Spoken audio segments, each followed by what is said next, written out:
புரிஞ்சுக்கணும். ஏறத்தாழ 30 ஆண்டு காலமாக தளபதி விஜயின் ரசிகர் மன்றமாக, நற்பணி இயக்கமாக, மக்கள் இயக்கமாக செயல்பட்டு வந்த ஒரு சமூக சேவை கொண்ட இயக்கத்தை இன்று அரசியல் கட்சியாக, தமிழக வெற்றி கழகமாக 30 ஆண்டு கால தவமாக உருவாக்கி இருக்கிறார் நம்முடைய தலைவர் தளபதி. இப்படி 30 ஆண்டு காலம் மக்களுக்கு சேவை செய்து மக்களுக்காக அரசியலுக்கு வந்த ஒரு தலைவரையும் நீங்க காட்ட முடியாது. அப்படிப்பட்ட எங்க தலைவரை பார்த்து நீங்க இந்த கேள்விகள் எல்லாம் கேட்கு.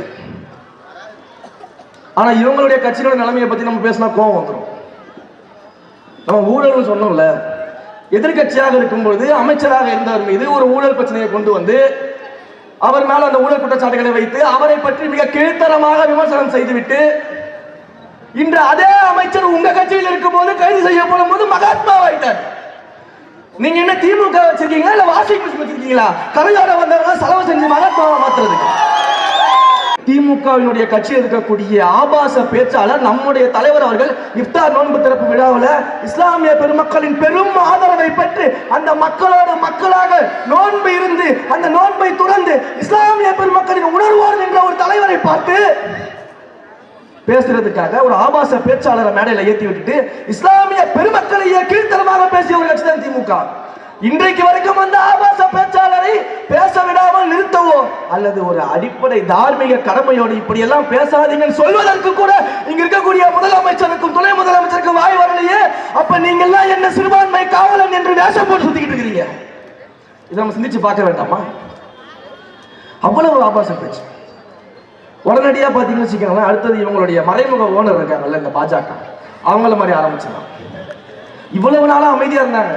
சன் பிக்சருக்கு நம்ம அண்ணன் படம் நடிக்கும் போதும் இல்ல அந்த திமுகவின் குடும்ப சொத்துகளுக்கு ப்ரொடக்ஷன் நிறுவனங்களுக்கு படம் நடிக்கும் போதும் அமைதியா இருந்துட்டு அன்றைக்கெல்லாம் இசை வெளியீட்டு விழாவில் வந்து தளபதி தளபதி தளபதி என்று பேசிவிட்டு இன்றைக்கு அரசியலுக்கு வந்து உங்கள் தவறுகளை சுட்டிக்காட்டி கேள்வி எழுப்பும் போது ஜோசப் விஜயா மாறிட்டார். எங்க இருந்தானா வரீங்க நீங்களா? ஒண்ணு இந்த பக்கம் நிக்கணும் இல்ல அந்த பக்கம் நிக்கணும். இப்படி மாறிக்கிட்டே இருந்தா என்ன பண்றது? ஜோசப் விஜய் சரி சொல்லிட்டு போய் இப்ப ஜோசப் விஜய் சொன்னா என்ன? ஏன் ஜோசப் விஜய் பேர் இருந்தா நாடாள கூடாதா? ஒரு அரசியல் கட்சியின் தலைவராக கூடாதா? மக்களை மனம் கவர்ந்த ஒரு மிகப்பெரிய ஆளுமையாக இருக்கக்கூடாதா? எழுதி வைத்துக் கொள்ளுங்கள். நீங்கள் ஜோசப் விஜய் என்று சொன்னாலும், அகமது விஜய் என்று சொன்னாலும், தளபதி விஜய் என்று சொன்னாலும் மதத்திற்கெல்லாம் அப்பாற்பட்ட மக்களின் தலைவர் நம்முடைய தலைவர். எங்களுக்கு எந்த சாதியும் கிடையாது, எந்த மதமும் கிடையாது, எந்த இடத்திற்குள்ளாலும் எங்களை சுருக்க முடியாது, பணத்துக்குள்ளாகவும் எங்களை சுருக்க முடியாது. நாங்க மக்களுக்காக வந்திருக்கோம், எங்க தலைவருக்காக வந்திருக்கோம், மக்கள் சேவை செய்ய வந்திருக்கோம். உங்களை போல ஒரு குடும்பம் மட்டுமே தமிழ்நாட்டை சூறையாடி பிழைப்பதற்கு நாங்க இங்க வரல. அதற்காக நாங்க இங்க வரல.